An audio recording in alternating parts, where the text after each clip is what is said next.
German Nate? Well, I hope he gets well soon. Fresh and Buds now. Fresh and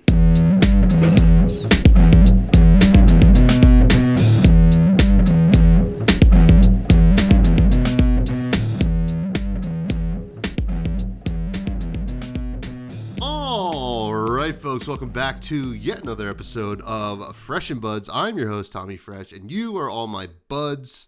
It is episode 232. We welcome back the storied, legendary Bryce Platz to the show. How's it going, my friend? So happy to have met you this past weekend in person, but also have you back on the show. How you doing? It was definitely long overdue, man. I'm glad we finally got to meet in the flesh. And you are just as handsome as you are on that screen. Let me tell you what. Oh, stop. Oh, man. Well, I got to say, you're just as handsome as well. But, you know, we could be calling each other handsome all night. But we do got to talk a little bit about flesh and blood. We got a great show for everybody today. We are saying goodbye to a hero that LL'd this weekend that, you know, kind of crept up on us, but, you know, there was some talk about it leading into the weekend, and it sure did happen. We're going to catch up with Bryce, see what you've been up to, and see what's new over at AGE, as well as commentating that you've been doing a lot lately. So, yeah, let's start with that. Last time, like, we chatted, you know, you had been doing some coverage, but I feel like since then, it's really ramped up, and you've been doing a ton, for good reason. You're very good at it. I'm curious, how's that been? What was the catalyst that kind of like really escalated that for you? Yeah, I mean, the catalyst that escalated it for me had to have just been that I do have a strong advocate at LSS, Sam O'Byrne, and I came up in a very similar place. I mean, he got his start casting at AG, and now he is running the whole production over there at LSS. And so it is no surprise, I think, that he, you know, I had easy access to him, and I also had a very similar proving ground to him that seems to have developed the talent pretty darn well in two people. And I will say that we have a couple up and comers at AG who are starting to cover me because my schedule is really becoming rougher and rougher the deeper I get into this world, who are also going to be absolutely stellar. And I would have your eyes peeled for them coming to a calling near you sooner rather than later.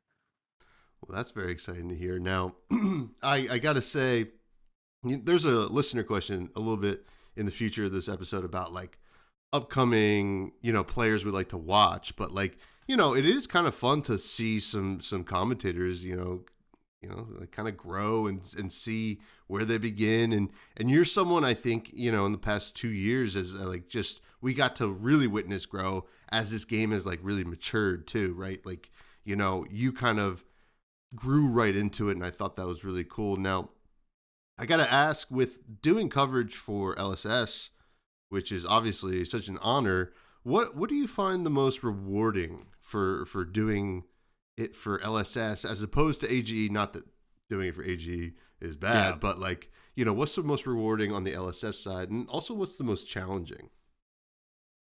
The most rewarding thing has to be being inextricably connected to some of the most historic moments in Flesh and Blood. I mean, I can very easily point time and time again to the finals at Calling São Paulo. It was Florian Christian Logan versus Cadu. It was Brazil versus the outsider, and it was Brazil's first ever calling on home soil. And Florian Christian Logan is a heck of a player, and he came in there and tried to take the crown from them before they could even clench it for themselves. And that moment, I swear, during the entire finals, the heavens started answering, man. Like lightning was cracking down. I could hear rain in the venue. It was just like a giant ballroom that was connected to a tennis club. It wasn't, you know, a convention center or anything like we're used to in the United States. Not even like calling Columbus, which was comparatively a pretty small calling for the States. But it still had a, you know, really nice soundproof underground venue. In this case, it was like pretty bare walls, windows open to this massive storm, and you could hear lightning cracking down as those last final plays were coming. And then the entirety of Brazil just rushed that guy on the stage, and it was such a momentous thing. And I can't believe that my voice is like imprinted all over that. And having some small part in bringing those moments to life is far and away the most rewarding thing there. And second, but certainly not least, is of course working with all of the ever-growing list of co-casters that I've had at this point. Every single one teaches me something brand new about myself and about how to cast this game properly. And, you know, anything great that you can achieve is going to be achieved together. And anybody that says they've done anything 100% on their own is completely fooling themselves. I am very privy to that and thankful for all the people that have supported me up until this point. Yeah, it's incredible. And I love that you brought up that moment in Sao Paulo, because, you know, I think the mark of a great commentator is kind of painting the story, which I think you did really well, you know. And that was one hell of a story to paint, because, right, you got the hometown hero going up against someone who has been in many finals, right? You know, gets to that point. Florian, who's been on the show, awesome player, amazing player, you know, famously gets to a lot of finals of big tournaments. And is this the one? You know, can he break forward? And then, boom, we get that kind of amazing thing that happened, you know, for the hometown hero, which was so cool. So, you know, I love to hear that. And yeah, you know, a lot of great co-casters. I know over the weekend, I don't know if it was her first time, but Mercy was on the. It was. Can you believe that? Yeah. She was insane for her first time. Yeah. You know, some people, you know, they rise to the moment. It's awesome. But yeah. Now, in terms of challenges of doing it on the LSS side, you know, it's not always easy. That's for sure. But, you know, what would you say is your biggest kind of hurdles sometimes? Yeah, it's mainly the logistics. I would say I'm still a fairly new father of my first child. My boy is almost 2 years old. My wife works 30 hours a week as well. She's a nurse practitioner. She's also got a lot of stuff going on in her own life that is very fulfilling for her. We're also incredibly codependent people. We've been together since we were 15 years old. So any travel is difficult. It puts strain on a relationship. Not to the point of breaking or anything like that, but you know, it's just a hard caveat to have, especially when you are chasing your dreams. And ultimately the logistics make it so that it is not something that you can depend to put bread on the table. It's more of a passion project. It's more of a hobby side gig ultimately. And it's I don't know. It's probably not surprising to hear that it is not something that makes a lot of fiscal sense to, you know, take time off in order to do. Especially me being a gig worker my entire life. I'm a camera operator in the film industry, and so every one of these jobs I take, if pretty much anything comes up, then I'm losing money, and also I'm traveling on top of it. So it's just like a hard thing to justify every now and then. So I do go back and forth on taking every single show that's offered to me and then leaving some by the wayside, just based on where I and my family are in our lives. So I don't know. It ultimately, it's all the push and pull of the real life stuff that is the hardest bit about it. The jobs themselves are incredibly fun and rewarding, but you know, nothing comes free. Yeah, that is for sure. I mean, you know, I'm freshly married, and you know, kids will be on the docket at some point too.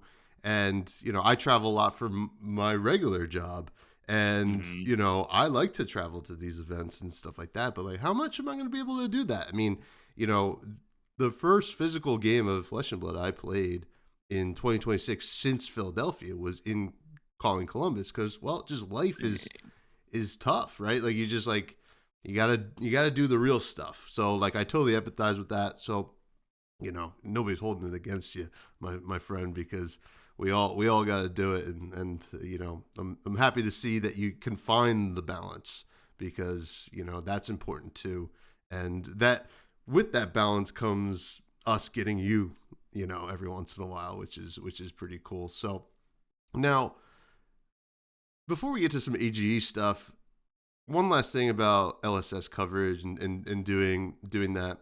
Is there still? I mean, it's let's be real. Ethan's doing an amazing job, right? The amount of work and progress this product has become over the years, a lot of that being spearheaded by Ethan, has been amazing. But why stop there? Is there anything that you would still like to see come to the main coverage? There's a ton of stuff, and I think I don't think I'm stepping on anybody's toes to say that we want to go to bigger and better places. In fact, I wrote an entire article somewhere north of 5,000 words about this very subject, and I went ahead and posted it up on our brand new facelifted AGE site. So you can check that out. We'll get more into the nitty gritty of where you can find that and what we're trying to do over at AGE. But bottom line, this is a topic that is always in the back of my mind. I've already mentioned that I'm a camera operator, and so this is also one of those things that I feel most qualified to speak about when it comes to Flesh and Blood. I have not won a calling. I have not won a pro tour or anything like that. So if there's one area here where I'm like, yes, I can speak from an expert's level, it is exactly this. And so my biggest request of the powers that be is to find ways to more properly enfranchise the viewer. And for me, first and foremost, that means showing them what the venue looks like. There are a couple different ways you can do that. One, you can have a venue shot that kind of just sits up and over, and you cut to it during breaks every now and then.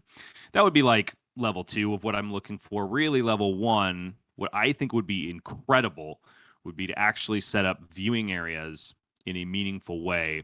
Maybe not at callings, but for example, at the World Championships in Philly, it seemed near impossible to engage with the main event unless you were watching on stream. And I don't think that's quite right.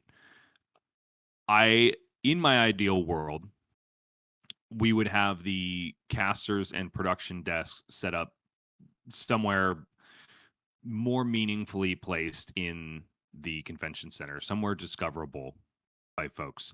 Now, there's a lot of equipment that needs to be hidden and protected, so I still would advocate for something like a 4-wall kind of cubicle situation for Ethan and his gear specifically.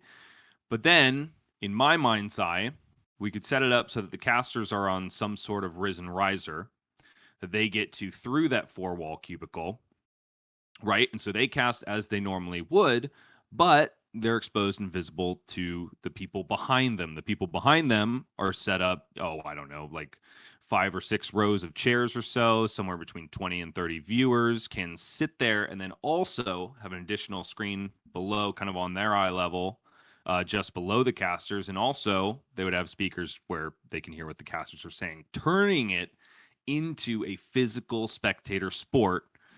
And also, adding value to the people that are in the venue and also giving the casters a live crowd to play to, which I think would only make things even more electric. There are a lot of different things on my docket where if I were given a bucket of money, I would push it to a bunch of different places. But that is probably number 1 for me. Tier 4s should be a spectator event.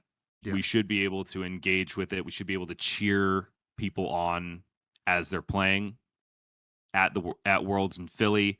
The only way to meaningfully do that was inside the competitive zone, which is, roped off, not necessarily like impenetrable, but definitely discouraging people that are not competing in the event from entering.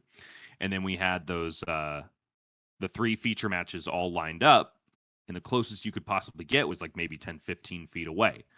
Standing room only, and not like raised or anything, so you couldn't see anything realistically happening in the board states. And I do think that is a huge missed opportunity when our mantra that we repeat over and over and over again is play the game, see the world, but people at home on their couches never get to actually witness what it's like to be at these places. I feel like we're selling our message short in a certain respect. Now, Flesh and Blood is growing. There's no question about it, and there's no question that is a great thing. But it does beg the question. I think we all want it to grow faster and bigger and better, and I think that is one of the ways to do it. Yeah, it's a great, if you boil it down, it's a great marketing opportunity, right? Because that's what you're trying to do. You're trying to market this game because it is incredible. We all know that, right? But people stumble into these streams all the time saying, what game is this? What's up with this? And yeah, it's one thing if it's just the matches happening, but what you're talking about is huge. I definitely agree. I think that there should at least be, monitors up for people at the event to like watch. Like, I think we've had that before, Totally. definitely at maybe Baltimore. And then Baltimore also had the like kind of like stadium, like viewing area around the feature match area, which is awesome too. But it felt like, you aren't really able to capture it for the stream, right? It was more just, hey, like, let's see what's going on over here. So that all makes a lot of sense to me. It'd be really cool, and definitely within the realm of possibility, I would assume, because that would be really sweet. So hopefully maybe 2026 is the year that, we're putting it out there right now, we're putting it on wax. So, and whatever happens on this podcast happens in real life, I've been told. So, not yet though. We're getting there. Anyway, AGE, you mentioned a website and I popped onto it. It looks awesome. Tell me about this website and what else is new going on with AGE. One of the premier like tournament circuits that we have in this game right now. Certainly at this point, the biggest independent one. A lot of other folks have tried to get it done, but I think the difference maker for us has been trying to stay frugal, at least within the last year since I have come on board. Besides that, it was all my partner. It was Justin Lewog who founded Arcane Games and Events, and I'm the first person to tell him, like, only an idiot would start this company and go as deep as you did, but I'm very glad you did. And now I'm 100% on board. So thanks for pulling me down with you, buddy. But no, in all seriousness, I think it's like brute force and stubbornness that has kept us around, because it is not a moneymaker. In fact, I think we are hurtling towards our first ever year where we're going to actually turn a profit. And we're now in season 4 of the AGE Open Series. It's a really difficult thing to do. You can do some basic math, go, okay, here's a 1K prize pool, and then we were hurtling over. We have to pay forward either a $3,000 prize pool or a $2,000 prize pool, depending on the circuit that we're supporting through the course of 8 events. And then besides that, our overhead gets us to about, we need like north of 42 people per event in order to break even. Mm-hmm. Now, sometimes we beat that, sometimes we don't. Ultimately, it makes it so that we can scrape by and do it time after time. And I'm glad you mentioned the brand new website, because we have several different things that we're doing starting kind of middle of last year that are trying to take the edge off and make it so that we can grow responsibly. Because ultimately, my dream is to make it so that our Players' Championship happens at one single location in the United States, where every single circuit that we represent, once we get to about 6 or so, can come together and we can crown a single Players' Champion, where everybody is battling out of their regions in a March Madness style bracket and then meeting each other in that final table, and everybody can wave their flag for either St. Louis, Los Angeles, New England, or wherever the heck we go after that. And ultimately, it's like a college basketball kind of vibe, right? You're rooting for your players, but also your team in the end. And I think that title will carry so much more weight if we're ever able to get that done. So I'm digressing a little bit. Our website is brand spanking new, has been ripped apart and reforged by Justin himself. And you can still find it in the same place. It's www.age.events. Nice and simple URL for you there. And there you will find a heck of a lot of goodies, including a ridiculous amount of stats for anybody that plays in the AGE Open Series. We've got all of the AGE points that everybody's accumulated, racked up, so you can see who's on top between all circuits or by circuit individually. But besides that, every single player gets their own profile, which tells them their overall win rate. It records every single match they play for each open that they attend. It even tells you stuff like who is your nemesis, how many, based on how many times you've lost to a particular person, who have you lost to most and who have you beaten the most. It'll also give you your performance based on your hero as well, and that's only getting cooler and cooler. Besides that, we have started a subscription content service that is 100% exclusive to Arcane Games and Events. We're only at the beginning of that journey. It's $10 a month. If you trust us with that, not only are you supporting the AGE Open Series and its potential expansion to a game store near you, but you're also getting exclusive content that's going to help you level up in the game of Flesh and Blood, and also shed some light on some of the cooler subjects, in my opinion, that are out there. Our most recently published premium article is by my teammate, Austin Summers, who you might know as a top 8 finalist at U.S. Nationals in Minneapolis, not this last year, but the year prior. He's a Prism player, and he is a lore junkie. And so he goes ahead and takes a shot at predicting what is coming next after Pen. Spoiler alert, he thinks it is yet another Arya set, and he thinks Ice is coming back.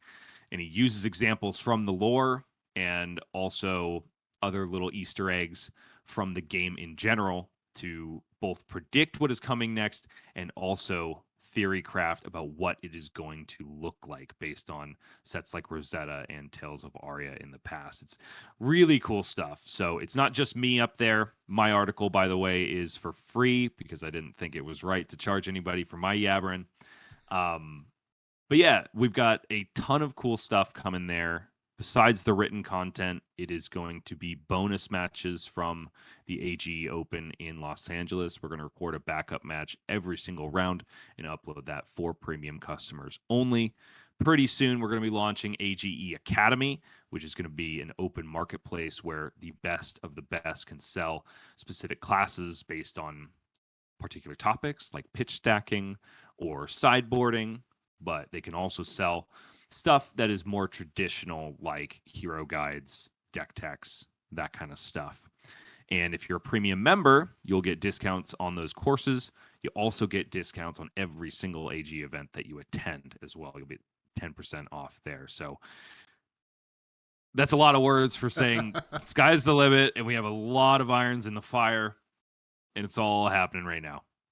Well, yeah, I mean, I love to see this. I mean, it's pretty, confined. This is what I like. There's a lot of, like paid content out there now for people who want to level up, the Metafis of the world, and there's nothing wrong with them. But it's nice that, like, when I'm watching an AGE stream, I can be like, oh, let me go to the website, check it out. First of all, there's a lot of cool stuff you can just check out, right? When you mentioned the Nemesis thing to me before we even started recording, I was like, all right, let's see who Christopher Ayali's Nemesis is here. That's who everybody checks. Yeah. And it's nuts who his Nemesis is. It's bonkers. Talon Stradley. I hope I'm pronouncing that. Yes. 0-3 against Talon.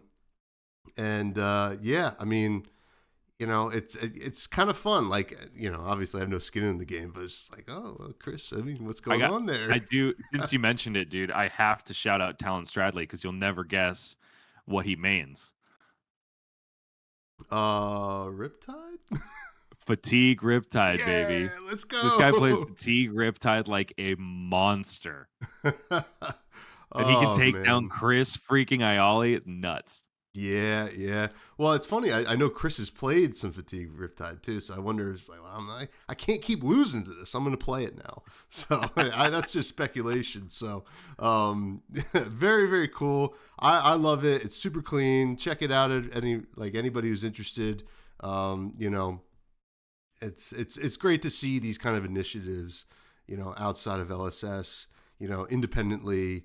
It kind of is. It feels like it's very much about the spirit of the game, and like hell, you guys are talking about lore as well. I mean, that's what we all really love as well. Especially here at this podcast. So really sick. Happy to see it's cranking, and when you guys start doing the bonus matches too, that's kind of fun. That's like a nice little bonus as well. So I might have to be signing up. We'll see.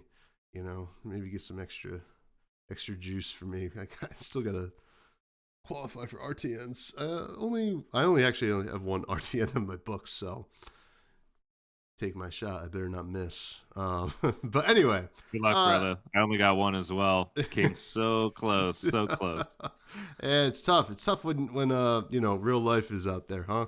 But yeah, I hear you. We do. We've been talking a little bit about the peripherals of the game. What's been going on with you, but we do got to get down to brass tacks, talk about the game itself, Bryce. We have Fresh Faves coming up. Super Slam Fresh Faves. I don't know if this will be the last Super Slam Fresh Faves. No, it won't be, depending on who's out on the podcast next week. And eventually we will see all of Compendium of Wraith, but we're still a couple weeks away from that. Starting off, who was your favorite hero from Super Slam? Goliath Goldman, hands down. 5 intellect is crazy, dude, and they actually managed to make it bad. No, I'm just kidding. I think Goliath is really, really sick. Shout out to Jason Rolfe from Team Sigil for making him look like a beast. I am definitely collecting my Goliath cards because I just want to tinker around with that hero, and I do really think that he is going to get juiced a little bit in Compendium. I mean, I guess everybody's getting juiced, but I think he's going to be one of the biggest winners potentially of Compendium. And man, do I want to see where that hero goes, because I just love the idea of the reviled identity in general. Just flipping classes on their head is so freaking cool, man. It really is. I was testing, for RTNs today, and I was on, I'm testing a lot of RKO, paired into Goliath. And, immediately, it was on Talishar, immediately got the chat request. And I was like, oh, what's going on here? Reviled, let's go. This is like, yeah, we're doing it. I don't know if we're doing it right, but we're doing it. But that's a great answer. Now, there are no weapons in Super Slam. I have been asking people what weapon you like to play with your heroes, but you said you might have a special answer for this one. I do. I have a cop-out answer. And gee darn it, Jimmy White, for getting on Twitter and stealing my thunder, because I felt like I was going to come on here and be clairvoyant. But my favorite Super Slam weapon is not from Super Slam. It is the Lyath Hammer that we are almost assuredly getting in Compendium of Wraith. I don't know what it is. I don't know what it does. I do know that it looks absolutely sick because it's featured in the Bully Tactics artwork.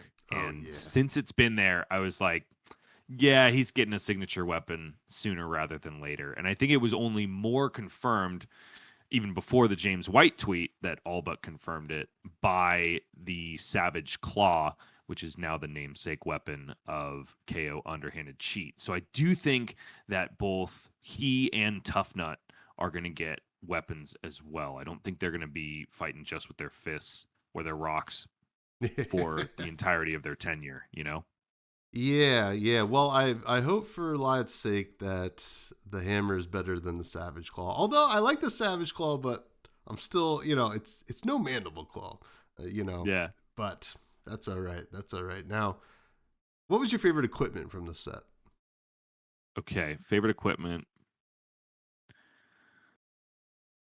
Dude, it's Gauntlets of Tyrannical Rex, but I'm not going to say that because your boy said it last week on the podcast, and also it's such a cop-out. Instead, I'm going to say Toby Jugs. Because it's a reprinted equipment ultimately, but it's funny as hell. And I love saying Toby Jugs, dude.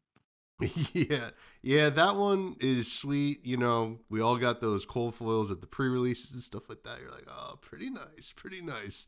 Yeah, Toby Jugs. I think you're the only one that's going to say Toby Jugs too. So Yeah, probably. You're forging your own path here. Now, since you last came on, we started splitting favorite overall card. One being, what was your favorite Clash / and or talent card? This is the easiest one on the list, dude. It's Spew Obscenities. Not because of what it does, but because of the artwork and because of the flavor text. The flavor text is quoted by my new favorite character in all of Flesh and Blood, Fugger Grimes. Amazing. Yeah, I think the art is sick on that. And yeah, I mean, that's just like a no-brainer, you know, windmill slam, at least in limited, you know. And I think actually, I guess like Constructed Lias still plays. It was being played by Shannon Puttery, I believe, in Calling Hong Kong, who was the highest placing Liath. And I think bubbled out just at like 9th or 10th out of the top 8. Makes so sense. It's good enough for him. It's good enough for me. Amen. What's your favorite generic card? Bonus points if it blocks 2. Okay, I'll give you a block 2 one. It is the... Oh, come on, Bryce. This is going to be so embarrassing if you can't get it. It is... I'm like looking it up to the right of me. Oh, wait, no, I changed my answer. I thought about this.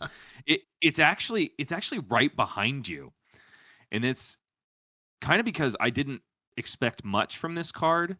And then I saw Charlie Yu Fan use it like an absolute monster. I think at Calling Shizuoka, where he did that combo Victor setup, cycled Goldmane Estates to the bottom of the deck several times with like a Remembrance or 2 in the deck. And then he ended up finishing the game with a Macho Grande for like 20. And I was like, all right. I'm smelling what you're stepping in there, Charlie. That's a sick card. Yeah. That's a good one too. Now, we're also asking favorite token. And this was a good token set. We had a lot of token generation. There's also a really cool token in the expansion slot, but you know, you don't have to pick that one if you don't want. But I'm never gonna pick it. It's token? Bait, dude. That's bait. It's the coolest one. this is gonna be a weird answer for me because I think it's Might, man, and I don't think it's because Might was novel at all in this set, except for the fact that it had some crazy synergy that I never really expected from Might, or at least didn't exist in the game as of yet. I mean, Might in Liath is the craziest go tall tool in the game. Cruel Ambition plus Escalate Violence is such a sick combo. Oh, and also with Liath activation there, just makes your next turn seem crippling to the opponent before it even arrives. So I think it's Might. I think it's Might and the new opportunities that Might is presented with thanks to Super Slam. Yeah, Mights are awesome. I mean, you know, I play a lot of RKO, and like there is the dream of doing the full Might build RKO with like a lot of the goon like payoffs and stuff like that. You're like, oh man, this would be so cool, but you know, I don't know. Like Liath does it better, but yeah, Mights are sick. Now, do you think you're revered or reviled? And in the world of Flesh and Blood, would you be revered or reviled? 100% reviled. Now, I don't think I actually am in my life, but there's a role-playing part of me that really, really wants to be reviled. And the second I saw the 2 reviled heroes spoiled, I was like, yep, I'm on Team Reviled for sure, which is so weird because in most role-playing opportunities, I generally gravitate towards light heroes for whatever reason. I mean, my first World of Warcraft tune was a Prot Pally, and I would still play that to this day if I had enough time to be playing World of Warcraft. I also like healing a lot. I like being, honestly, in most situations, I like being a support class. Mm-hmm. I am never the person to reach for DPS in pretty much any team-centric game. I love healing. I love tanking. So it is a surprise to me that deep down I want to say Revile, but for whatever reason, Flesh and Blood pulls it out of me. I'm a Shadow player for sure. Chain was the first hero that I gravitated towards. I've got plenty of Levier experience, and now I want to be Lyeth Goldmane, man. I want to be a baddie. I don't know. Funny that you actually bring up DPS right now, because that Lyeth that I played earlier when I was testing, Fair enough. Ended up conceding because, I was doing RKO things, just sending, mocking blows for 10 and stuff like that. And eventually they concede towards the end. They're just like, I don't have enough DPS. I was like, okay. I was like, I've never heard that said in a game of Flesh and Blood before. So, I mean, I guess we were playing pretty fast. So, so there In is Flesh and that. Blood, I feel like it should be DPM. Yeah, exactly. Now you'll have to forgive me. I don't recall what you said your greatest set of all time was the first time you were on, but has it changed? By any metric? I feel like you might have said Tales of Aria. That is just kind of my hunch. Is that something you would have said? Maybe heavy hitters? I'm actually pretty sure that I said The Hunted. Oh. And I think it was because I was not excited for The Hunted at all when it was spoiled at Worlds Osaka. Uprising was not a world of Wraith or a section of Wraith that I was excited to go back to. I played during Uprising, and I didn't really feel like there was anything there for me, save for like Ice, but also I was like, what is Icelander doing there? This feels contrived. I don't get it. And then when The Hunted actually came out, and as fate would have it, I was just thrown into Fang in like a huge way. And he, I think, was probably the deck that I spent the most time on since my first hero in the game, which was Lexi Livewire. So maybe that's why you were thinking Tales of Aria. But yeah, The Hunted surprised me, man. And both in constructed and in limited. And I know that's a controversial opinion because people didn't like games ending in the blink of an eye. But I don't know. I won't talk too much about that because I probably said so much about it during our last show. So thinking ahead, I think it is another cop-out answer, man. I think it's Compendium. I think Compendium of Wraith is going to be the greatest Flesh and Blood set of all time. There is maybe so much cope behind that, but I can just feel the game is in a really optimistic spot right now. And I think the visage that I see from LSS and from the dev team is that this is going to change. Like, this is going to be Flesh and Blood 2.0. I know they've said that in the past at dev talks and stuff, but I think this is really it. Like, people 6 years in the future are going to view joining during the time of Compendium of Wraith as like the Renaissance time, as like this is going to be the second coming of what it was like to be on the ground floor when Welcome to Wraith came out, and that was not something I personally got to experience. So I'm really hoping that I can scratch that itch with Compendium. Yeah, I'm hoping you're right as well. But to kind of go back to your point on The Hunted, when Abby the Iron Maiden was on the show a couple weeks ago, we did the end of the year show, right? Kind of looking back on 2025. Yeah. And, going into the show, I was like, I wonder, like, I guess like High Seas was going to be like the set of 2025. Then you look back, The Hunted, right? 3 meta relevant heroes. I thought a great draft set. 4 technically. 4 technically. And then on top of that, just actual lore, like really good lore from that set. I don't disagree with you at all by saying The Hunted was an amazing set. So yeah, but I hope Compendium of Wraith is going to be as good as you say. I have hopes. I think there's a reason, I complain about it, right? I'm a little bit vocal. Like I don't care about reprints. I want to see new cards. I want to see the fun juice. Like even we saw some Hala spoilers today, and I'm hyped. Yeah. I was like, oh, this looks awesome. But I like to see stuff that I can like theorize, and the imagination runs wild.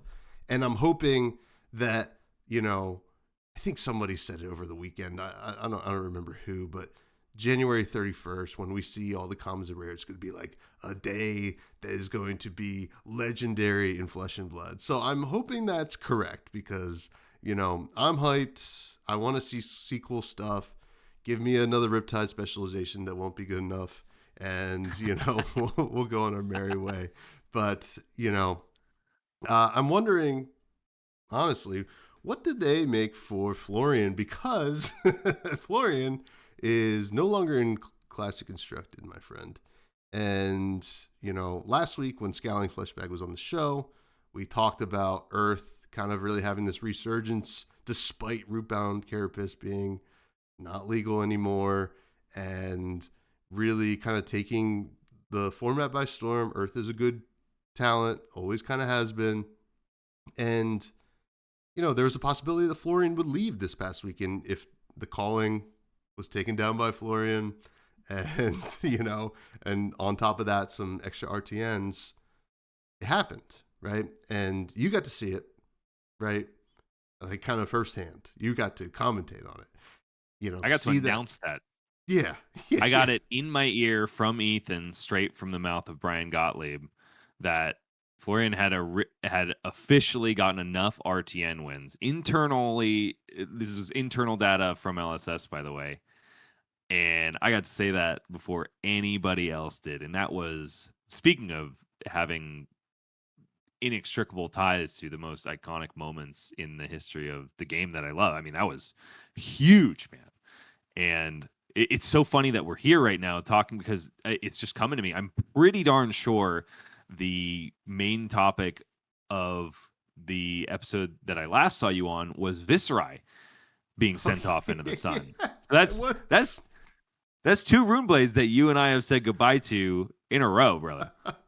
We did not plan it like that. How about that? You know what? No, that's a trip. Let's circle back when Vincent LLs, and then, Aurora 2's getting there before Vincent, bro. Yeah, Aurora 2.0. Yeah, no offense. I think Vincent is a sick hero, but come on. Yeah, we have some time on that one, but that's so crazy. How about that? Now, knowing that you were going to be on the podcast the next week, did you expect this to happen, right? Did you expect Florian to hit it this weekend? I think it was pretty clear that by the end of RTN season it would happen, but, it had to have been like a nice big push here over the weekend. Yeah, I definitely didn't think it was going to be this weekend. I think I even said on the cast that I really thought Columbus was going to be the first time finally that Acilio takes down a calling, because he still hasn't done it yet. And I think he kind of suffers from this wizard curse. Honestly, it's kind of the Fang curse too, where you get a couple copies into top 8 and then the bracket is absolutely cursed for them. And they die in quarters and they just don't get it. In this case, there was definitely an avenue for Acilio to win this event. Honestly, it was pretty surprising to me that Majin Bey lost to Michael Yasher in semis. So honestly, I thought that side of the bracket was absolutely blessed for Acilio, and I thought Majin was at least going to be making it to the finals, maybe having a tough time, especially if he was up against Lucas Oswald on Marionette, because that can be a pretty polarized matchup depending on draw sequence. But yeah, it definitely took me by surprise. I was with you. I definitely thought Florian would be gone before RTN season was done, but I wasn't expecting that 50 LL point injection right there. But if anybody was going to do it, it was going to be the world champion. Yeah. I mean, it was kind of funny. I was like, I saw that Michael, he was undefeated after the first day. Correct me if I'm wrong. But, and I was right. Like, it was like 2 Pallades, which we'll talk about in a second, and Florian. I was like, No. He wasn't undefeated on the first day, because I'm pretty No. You're right. He took his loss to Damien beginning of day 2. I'm so sorry. Yeah. I mean, You're right. Either way, I saw that he was on the top tables. I was like, okay, well, you're telling me there's a chance, right? Florian's gone, like the world champ playing this hero. I'm like, okay, this could be it, and then it was. Now, Florian, a interesting hero. I think, like, to me, I have a lot of mixed feelings about Florian in his life cycle with the game, right?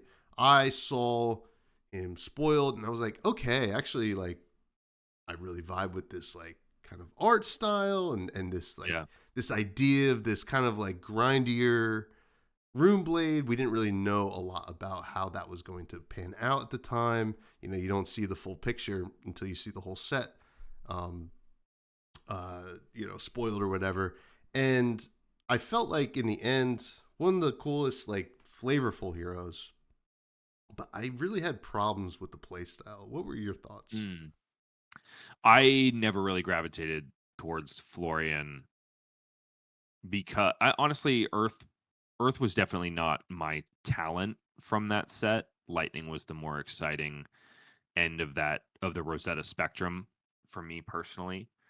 I remember where was it? It was spoiled at Minneapolis Nats, not last year, but the year before. I'm pretty sure that's when Rosetta was spoiled, and they already had the embodiment of Lightning and Earth tokens at the prize wall. So I had enough tickets. There was a big debate, like, do you go Earth? Do you go Lightning? I snap picked Lightning, did not look back. So honestly, I don't think Verdant's kind of tempted me because, healer, life gain wizard, that's pretty hype. But I was never going to be playing Florian, especially after the limited experience where it kind of felt like everybody was pigeonholed into playing Florian unless you had a really good reason to do it otherwise. That obviously shifted as the limited scene developed, but that's how it felt during pre-release and stuff. And I never like doing the easy thing, which is, for good or bad reasons. I always like doing the thing that is a little more off kilter and makes me feel better about myself when I get there in the end. I think you're kindred spirits with me. Yeah, definitely.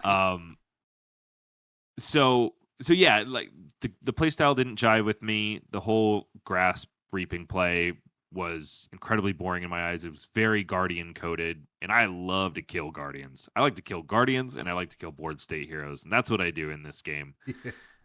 So yeah, it was never my vibe. I did like that he was a part of the game.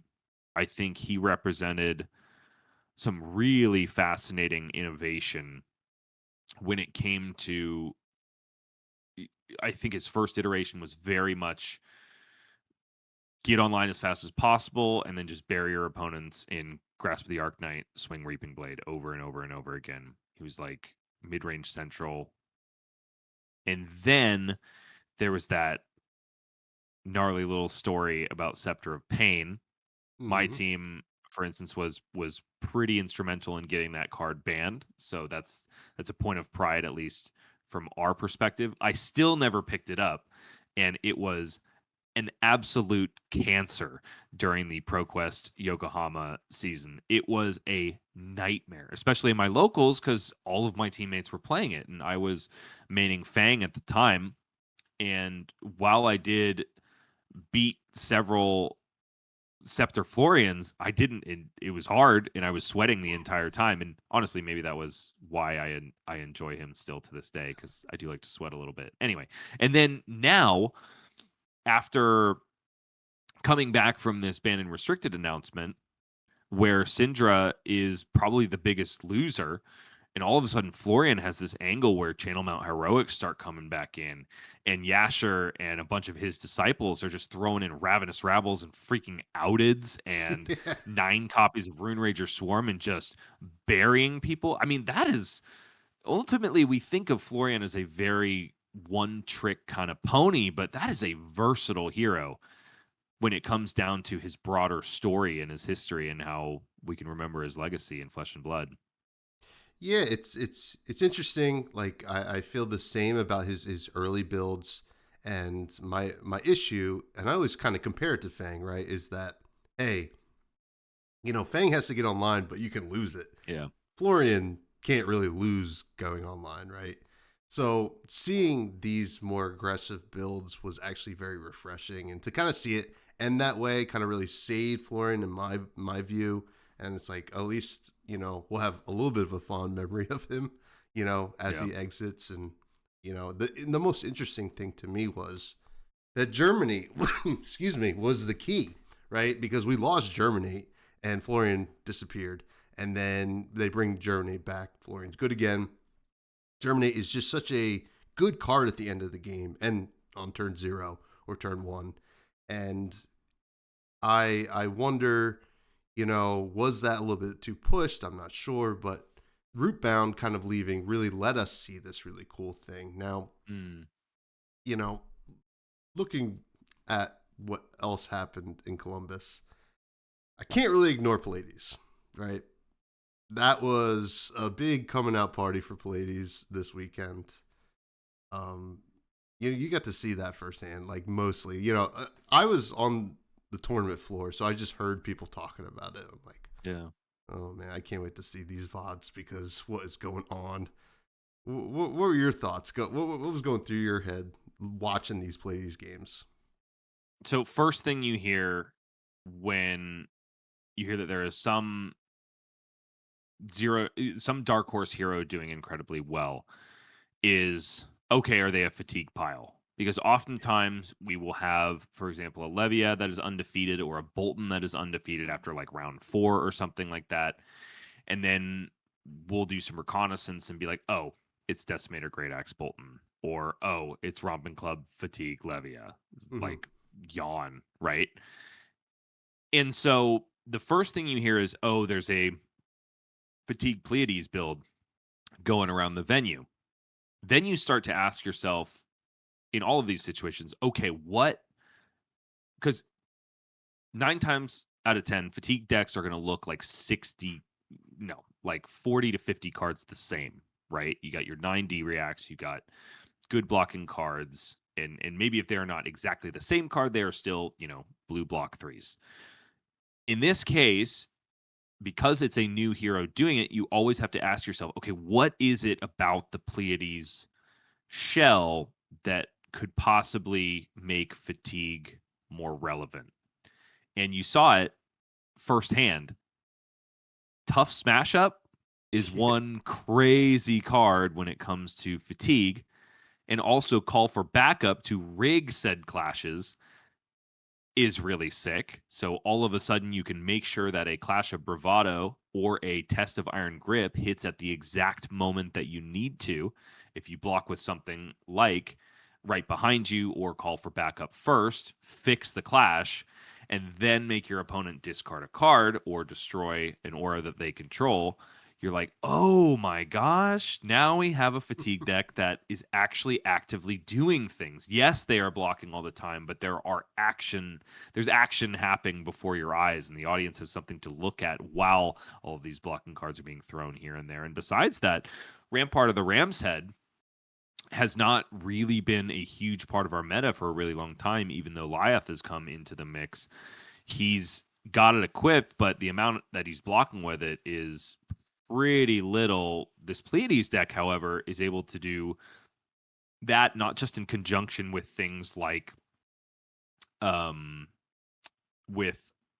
Oasis Respite, but also with the suspense auras like Hungry for More or In the Palm of Your Hand. It's kind of a sick deck to watch. I'm not gonna lie. I had my doubts until we actually saw it on coverage, and the more I engage with that game, and speaking of Germinate, the more I engage with how that deck was going to deal with the normally inevitable end state of Florian, it kind of won me over, man. I kind of dig that deck. I am not a fatigue guy at all. Once again, I'm the person that likes to kill the fatigue decks, as stressful as it is, but I really enjoyed watching that deck over the course of the weekend. Also, Righteous Cleansing is probably one of the most metal arts in the game of Flesh and Blood, and so getting to see that card resolved as well for its desired effect it was epic. It was really. I have no complaints about watching Fatiguities on coverage. Yeah, it's interesting, right? Like you mentioned fatigue piles, right? And we see a lot of that, like Decimator, Great X, Yep. Decimator, Great X Fang, stuff like that. Some wild stuff out there. It kind of makes me happy. I don't know. There's something that's like, why? Yeah. What's the point? But anyway, I digress. But like, Guardian is supposed to be doing stuff like this, right? Sure. This is a class that kind of does it well, and we've seen kind of toxic versions of it. I think back to like Oldham with Crown of Seeds and just the It's a inevitable just nonsense that was. But to see this toolboxy version of it, like this is what it kind of feels like. Like there's like switches that you got to be pressing the whole game and be really aware. And it makes me happy to see, and makes me happy for Guardian players, because like, let's be real, like it hasn't really been that great for a while for Guardian players. So seeing Pleiades kind of like do the thing, it finally makes sense. That was the Armory deck hero for Super Slam. So like we're seeing some real play, and it's going to be interesting kind of going into these last few weeks of RTNs, because you see something cool on coverage, you want to build it and bring it to a tournament. So what do these last few weeks in your mind look like, with Florian gone, cool decks being seen on coverage over the weekend, etc.? So with respect to Pleiades specifically, yes, I think a lot of people, especially the locals in your scene, you all know who they are. There's always at least one fatigue slanted player in your scene. Yes, they're going to pick up Pleiades and try to do to you what Damian Riggins did to Michael Yasher. But there's an inherent problem with fatigue. It hasn't been around, at least in notable numbers, in the scene for quite some time. Yes, there's been a Levia or a Bolton or even a Fang getting people on it here and there, but there's a distinct difference in a meta where fatigue is a known quantity. Think back to the Oldham days. Every single deck had right alongside its poppers a remembrance plan or some sort of recursion, or a banking on Codex of Inertias in order to get rid of D-reacts and strip cards out of hand, that kind of thing, specifically to combat fatigue. When it is a known quantity, it is far less fearsome.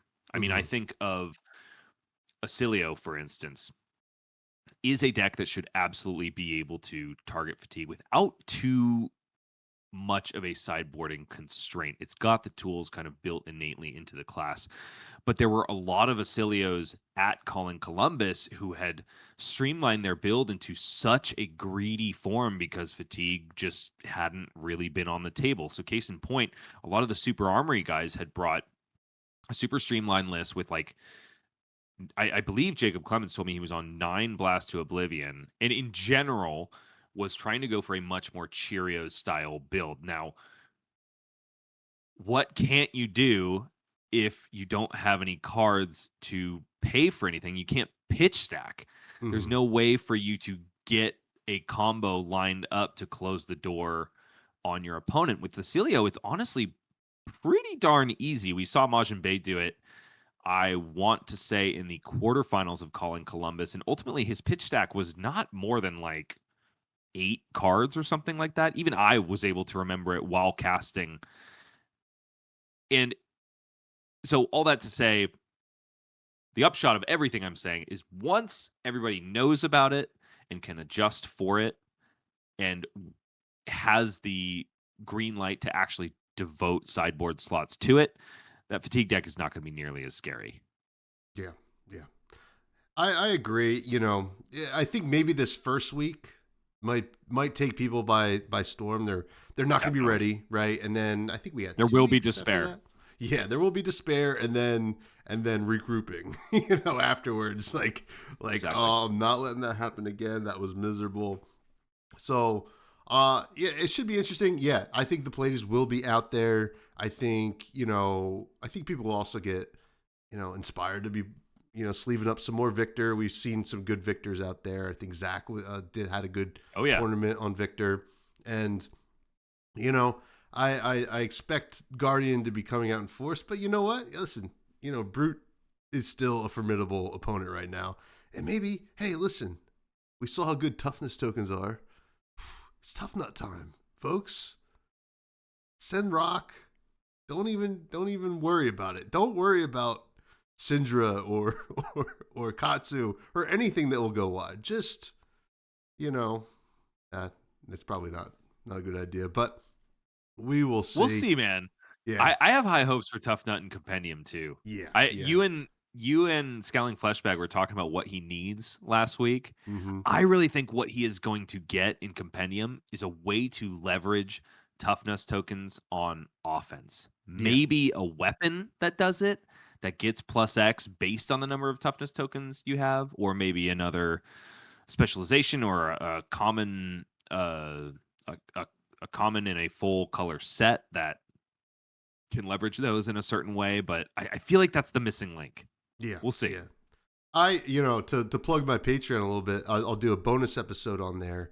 And what I've been doing lately is like designing cards for heroes, just like off the top of the dome. Have you already done this? Yeah. Yeah. Well, one for Tough Nut, I was like, what if we got a weapon, like a one-handed weapon that, or it could be a two-handed weapon that says, gets go again if you've been cheered this turn. Right? Sick. Yeah. It doesn't even, like, it just be like a 2-for-3 two-handed weapon or something like that.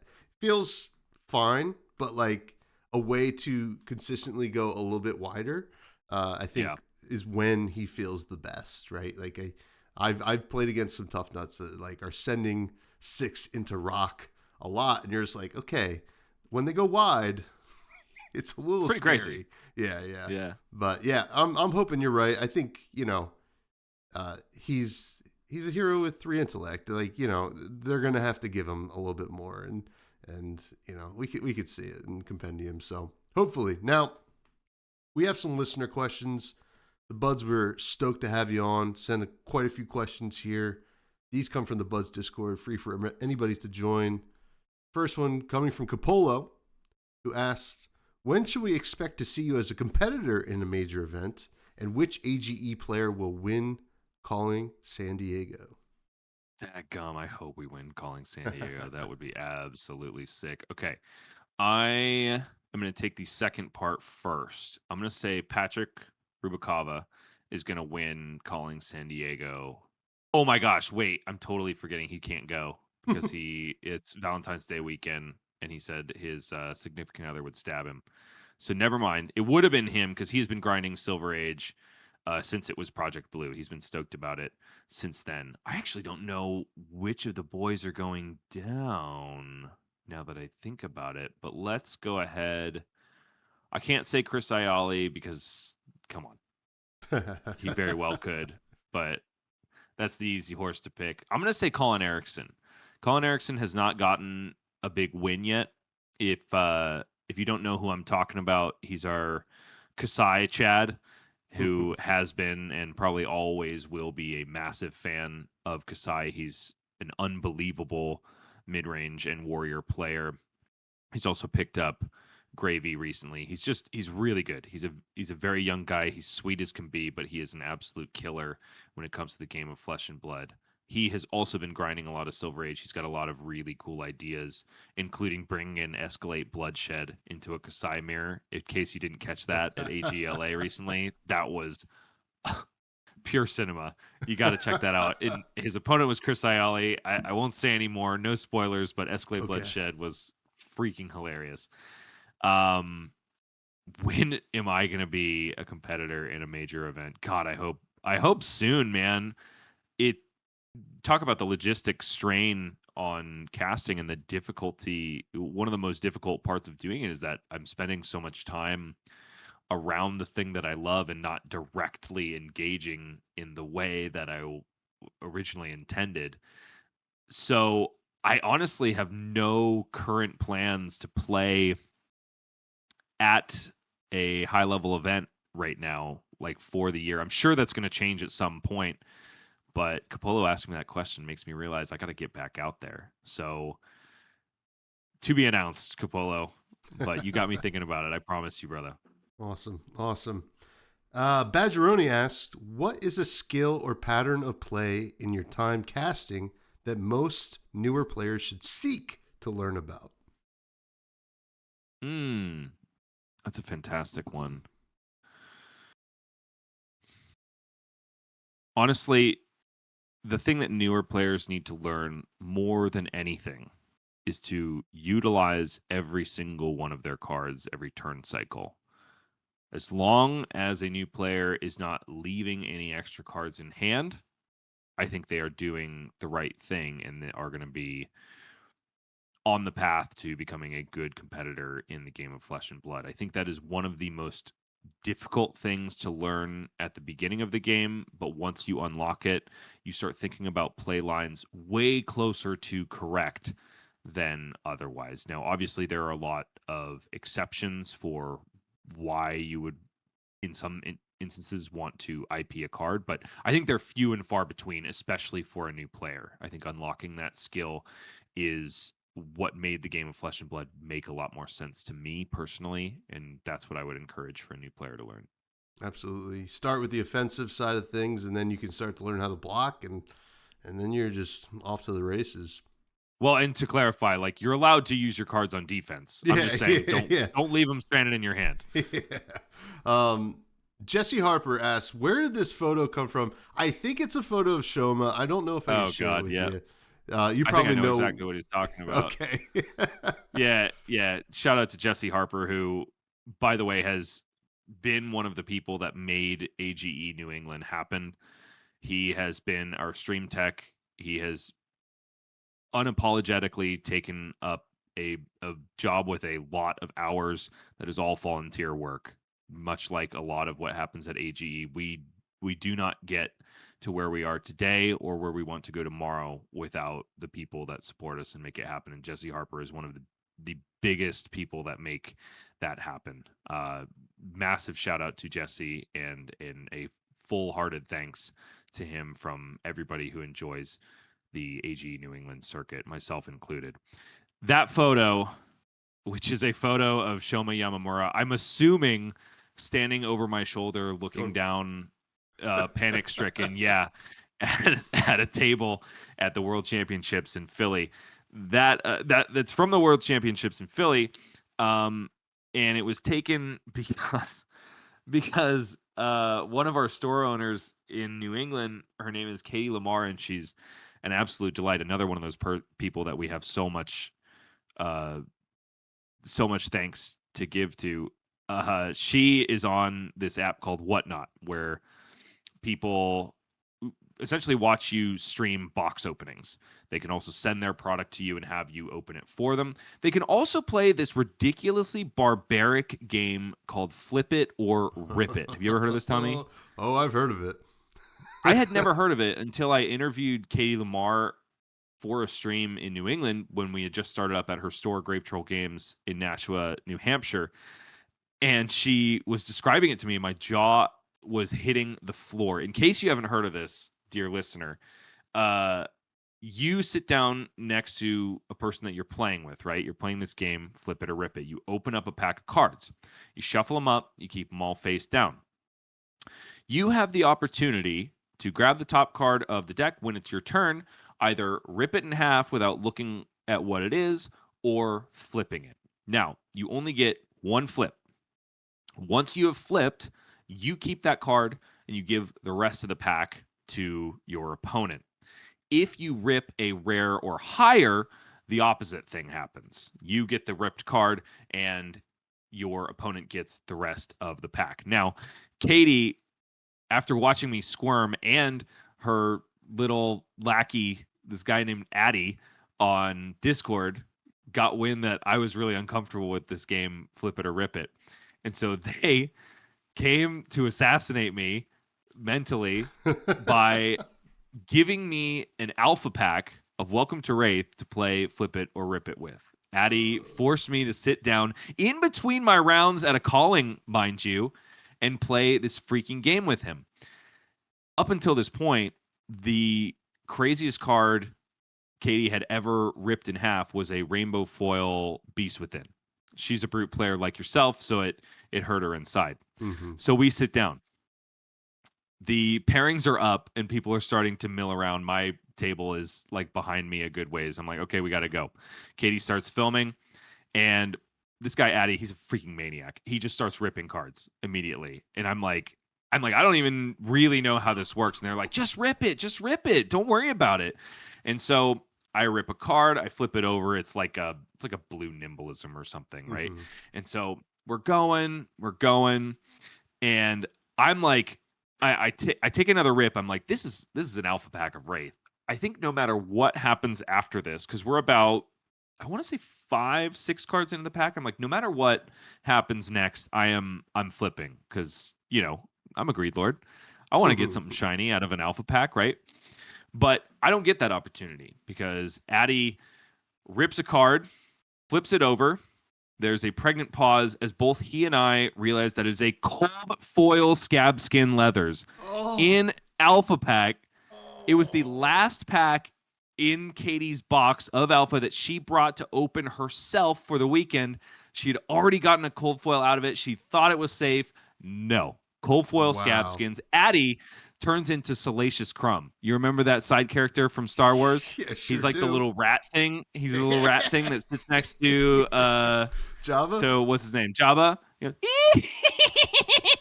Just starts laughing his ass off. Shomi Yamamura, who I had just walked over to say hi to for the first time in my life, sweetest human being I've ever met, by the way. Big bright smile when he knew I knew who he was. He walks over and witnesses this, and I swear the vibe on his face is like, I should not have come to America, man. These guys are nuts. Katie Lamar, who's taking the video, runs over to the wall and like has her head in her hands because she's a brute player as well, and is just so sad to have seen this thing ripped in half to the point where people were coming up and asking if she was okay. Is barbaric. I can't believe it, but of course that was the way it was going to happen because I'm squeamish about it, and so there we go. Yeah, listen, I'm like you. I don't like it. I'll watch it. Whatever. I'll watch people do it, and I mean, there's some kind of juju out there, right? Because the last one that I watched happen, I believe it was Dagon White. Now Dagon had ripped a cold foil sledge, which is definitely not on the level of a still wild. That still would have hurt me. Like, oh golly, you're just like, what the heck is going on? You're like, what are we doing here? I know. Oh man. Well, that explains that photo a lot. Yeah. Is that on Twitter or something? I don't know. I think it would be a screenshot of the video. That would be my understanding. Gotcha. Jesse shared it with you, I assume. Yeah, he posted in the Buds Discord if anybody wants to look. Okay, there you go. There you go. Yeah. What a maniac. It does have a happy ending, though. I believe Addy, the gentleman that ripped the scab skins, did go ahead and piece it together with some Scotch tape and get it graded by PCG. So it's in a slab now, forever ripped it. Oh, he also had me sign it. He held the two halves together and had me sign it. So there's a ripped in half cold foil scab skin leathers with my name on it somewhere out there in the universe.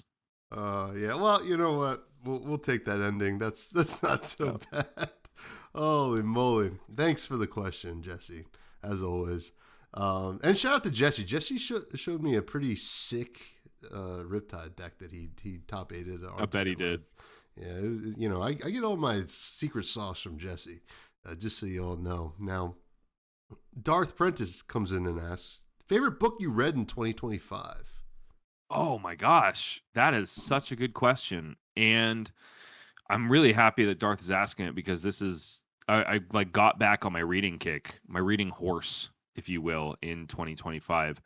There was a book called The Covenant of Water that I read, I want to say like mid 2025, and it was a really fun journey that led me there because I just got on the Libby app. I don't know if you know this. It's basically like Yeah. Okay.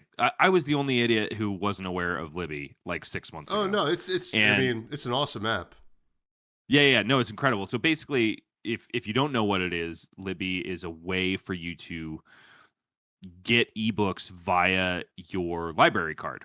And so if your library has access to ebooks that are ready to rent out, you can literally just zap it to your Kindle and you're good to go. You can also game the system. I hope no Libby representatives are listening or care about this, but you can start your loan and then just turn your Kindle on airplane mode while you're reading the book. And even though you only have it for like 2 weeks or something, your loan will expire and you still have access to the book.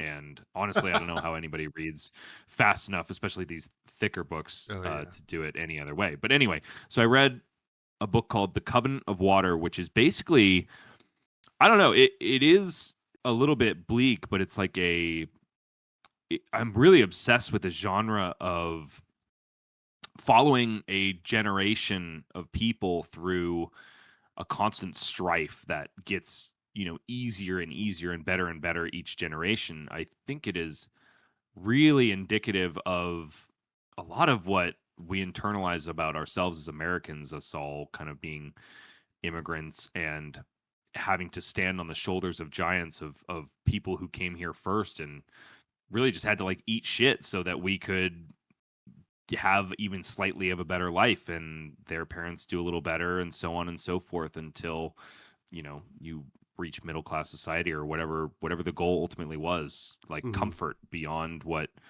your forefathers could understand. And in this case, this one takes place in India, and it starts with a little girl in, I want to say, about like early 1900s, and you meet her when she is entering an arranged marriage at about the age of 12, and it's basically the story of her becoming a matriarch and going through a lot of hell, but ultimately ending in a place where she has built a really beautiful family and community all around. And it's heartwarming, it's heartbreaking, and it's eye-opening when it comes to being gracious about the things that you have in modern day society. The fact that we get to spend obscene amount of money on playing a card game. Yeah.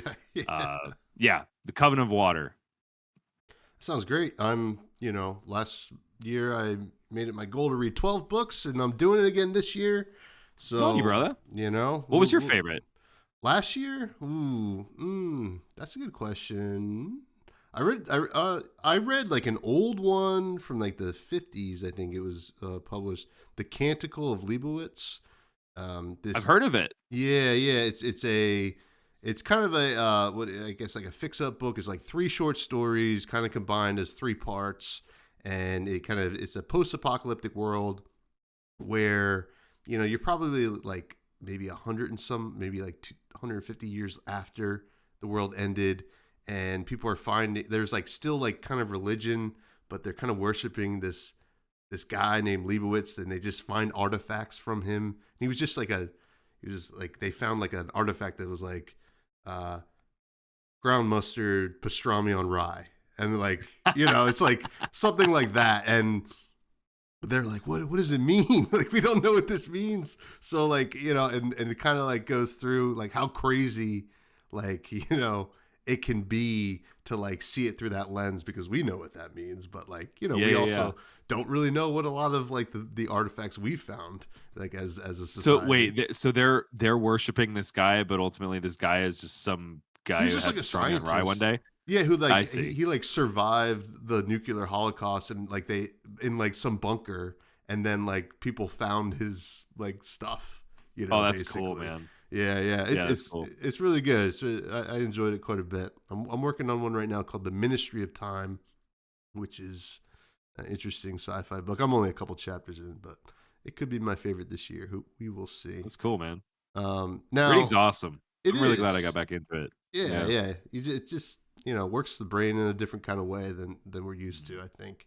Next, we have a question from John Bissett, who asks, what are some of your inspirations for your casting style? And he goes on to state, I feel that you have a really clean cadence to how you speak about a match. For example, mentioning X-Life plays X Life to orient viewers to whose turn it is, what the scenario is, etc. And that makes it really easy for people to follow, engage with. So first of all, thank you, John. I really appreciate it. I have spent a lot of time trying to develop that cadence, namely because the role I have found my niche in is what's known as the play-by-play role, which is opposite the color role. The easiest way to understand the two is that play-by-play is who, what, where, when, and color is why. Also, play-by-play is all about setting up color to hit home runs. So oftentimes the questions I am asking, whether they are seemingly ignorant or actually ignorant, are all about making it so that the analysts in the room can look really good and inform the viewer as only they can. So the inspirations for the way I cast are very, very tied to Mitch Leslie, who Uber Shouts, who does a lot of pro tours for Flesh and Blood, but is often not available or not, frankly, not paid well enough to do like the tier 3 events. Although we did finally get him in the AGE studio to do calling Akihabara very recently. He is a local of mine, so making it so that he doesn't have to travel away from also 2 young kids makes it easier for him to take these kind of rates that Flesh and Blood, that LSS can offer. But so Mitch was instrumental in teaching me how to be a caster. The guy has been doing it as his full-time gig for I think 13 years now. I keep saying 12 years, but I think it was a year ago that he told me that. So, and he's done that across over 10 different titles. He's the GOAT. Like he's really, really good at esports casting. And when I asked him, and when I think when it became apparent to him that I really cared about the craft of casting and about getting better and serving the show, he came over to my place and he did a VOD review with me. We just sat there and he picked apart everything that I was doing from moment 1 to the last moment of a game, including those interstitial moments before and after. And it was so helpful. And the biggest thing that I took in from that session was that I made it a goal for audience members to be able to follow what is happening in a game of Flesh and Blood that I'm casting, even if they're not watching it. I wanted you to be able to be doing laundry or dishes and still be glued into the game, to still be able to picture that board state in your mind, even though you couldn't witness it. Because honestly, as a young father, that's oftentimes how I engage with the game. Now, whether or not you think that is the way a play-by-play caster should approach it is up to you, but that is kind of the philosophy behind a lot of what I do. It also, in my mind, gives my color caster the opportunity and the space to kind of survey the board for themselves and find the interesting moments in it. So yeah, ultimately, I think that ultimately answers your question. Mitch Leslie is definitely my biggest inspiration for my style, and that's pretty much how I developed that cadence. I also, though, one other thing to say about Mitch in the way he mentored me was that he never loses sight of the fact that a stream is an entertainment product. And even though what I'm doing is akin to what a sportscaster does, it's also very different. I mean, esports is something entirely different, and I don't think that it is right for us to ever try to pursue exactly what sports does, because we're serving 2 different communities. I think ours is one that wants to feel a lot more personally connected to the people giving them the ins and outs of the game. And so I think you need to show a lot more personality there. And I think you need to be willing to be kind of off the cuff. And also, in my case, my style is I'm kind of a dork. And that is also one of the ways that I get to bring my own personality into the booth, because I am absolutely a dork in real life. I mean, ask my wife. I make her roll her eyes 20 times a day. And so I don't know. I think it's a long answer to your question, but it's kind of a hodgepodge of trying to fit the pieces of my personality that I think serve the show into what I do, and also be clean enough on the technicals in order to meet the bottom line prerequisite, if that makes sense. Makes sense to me. And, I think that, making it accessible for the listener is a huge thing to like actually give, to the stream, because, you mentioned it. That's how some people just engage with it. And there's nothing wrong with that, right? We live in a society where things are just thrown at us all the time. It's very ADD, it's just like so many different things to pay attention to anyway. And I mean, I know a lot of people like to listen to podcasts on YouTube, which has a visual aspect to it, but they're not watching, right? Yeah. It's like, so, that makes a lot of sense to me. Yeah. Great question, John. Now, one final question from Sigma, who asked, who's the most underrated player you know? For example, who's a great player / brewer that hasn't quite gotten the results yet? Anthony Pham, hands down. He is serving as our team captain for the last couple seasons at the AG Pro team. And the guy is not only really good technically at the game of Flesh and Blood, he is always looking for the next card or the next approach to a matchup that takes a deck from 0 to hero, or even from 80% to an absolute powerhouse that's going to win a calling. I think it's absolutely insane that Anthony hasn't had like a calling win yet. He's been at the top of a lot of battle hardens. He just always runs into the last 3 of day 2 or whatever that get his goat. I really think he is poised for a strong finish. He's also one of the best people I know in the game of Flesh and Blood. And that's saying a lot, because this community kicks ass. And I meet somebody brand new that I have an instant connection with pretty much every event that I go to.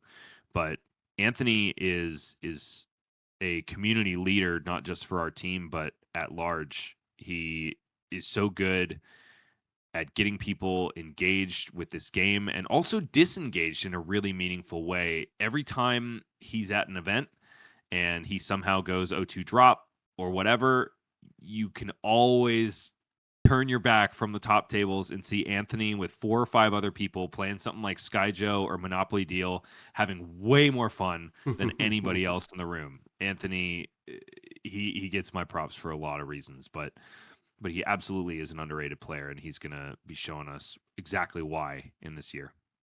Well, if you look at his profile on AGE events, you'll see he's going to have to get past Christopher Aielli, who is his nemesis, based on the profile I'm looking at right now. Anthony, beat Chris, and you're next up there, my friend. So this has been a lot of fun, Bryce. I always love chatting with you. You're just an awesome friend, a good person to chill with. You're a great addition to this community. Really appreciate it. Thank you again. And can you please plug everything you'd like to plug? It's going to be a long list, Tommy, and I second that, by the way. It's always a blast talking to you, brother. Awesome. Okay, let's see here. www.age.events. Go check out our brand new facelifted website. There you can sign up for any AG event that you would like to attend. You can also check out our brand new aforementioned exclusive content service known as AGE Premium. Right now, though, we've got a lot of incredible written content up there, including an article by myself. But you can expect a lot more coming as far as bonus matches, AGE Academy, and many more features that we're not even ready to talk about yet. Go check out AGE Premium. You can also find us on YouTube. That'll be Arcane Games and Events. You can pretty much find me chained to that YouTube channel here and there and everywhere. I'm going to be doing at least one stream a month casting for my own company, and then oftentimes there will be a second based on our brand new regions. We are now supporting not just Los Angeles, but New England and St. Louis. I'm on Twitter at Bryce Platz AGE. I am on Blue Sky at Bryce Platz. .bsky.social, and it's actually not that long of a list now that I think about it, but those are the main things. Not too bad, not too bad. Please do check out Bryce, and do check out all the things that Fresh and Buds has to offer, including the YouTube. If you don't watch there, you can go like, comment, subscribe. Buds Discord, great place to hang out. It's free for anybody to join. If you listen on Spotify or anything like that, you can rate it, which definitely helps the algorithm and all that fun technological stuff. Blue Sky, I'm mostly on these days at freshbudspod.bsky.social. And Patreon, as I mentioned, doing a bonus episode every week, just me rambling about nonsense. It is a sneak peek into what's happening inside this noggin. And guess what, folks? It's not pretty. And then finally, Fresh Juice is a indie game podcast I do with my cousin every week. And that is also on all socials and platforms. Now, finally, I like to talk about food at the end of every episode, Bryce. Luckily, I got 2 food-based questions from the Buds this week. First one coming from Badgerooney, who asked, why is Whataburger so inferior to In-N-Out, and what is your In-N-Out order? Okay, are you at all wondering why he's asking me this question?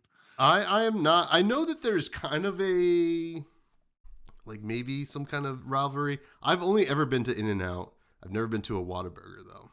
Okay, so the reason Badgeroni's asking me this question is because for some reason, we have an evil villain on our team at the AGE Pro team. His name is Evan Bridges.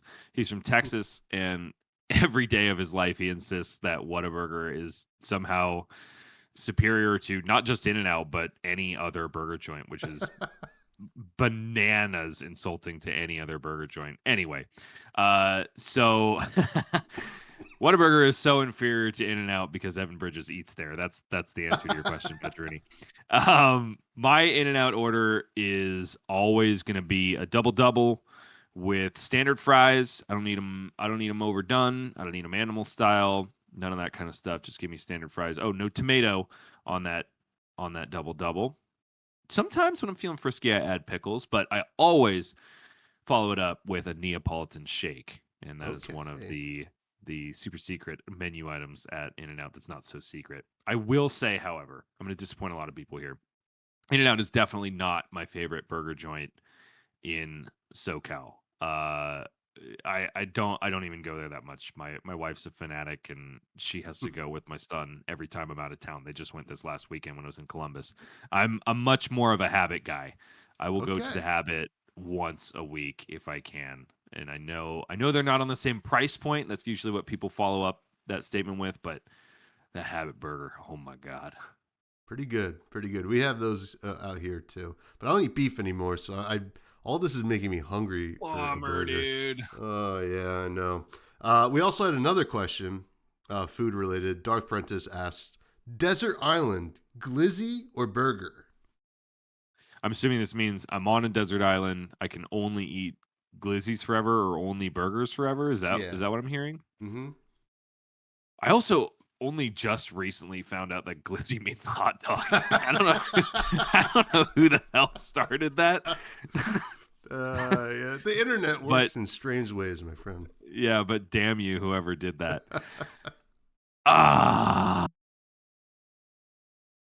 Dude, I love me a good glizzy, but it is like kind of here or there. The time has got to be right. I could eat a burger any day of the week. So it's probably ultimately burger. Yeah, I would go hot dog. I go hot dog, but I wouldn't fault anybody for burger, right? It's kind of a good everyday. Like hot dogs, like I mean like let's take the question even more seriously. If I was on a desert island, I wouldn't want to be there for very long, so I'd eat hot dogs every day to shorten my lifespan. So I thought you were gonna say because you were gonna hatch a master plan to get off of that. no. I guess you are ultimately. Yeah, I'm getting off there, brother. But anyway, with all that glizzy talk, I don't think we have time for Charmer. Bryce, you've been amazing. We're never going to. Never going to. I saw him over the weekend, and I didn't really have time to hang out with him. So maybe that's just how it goes. So, but thank you, everybody. Please stay fresh.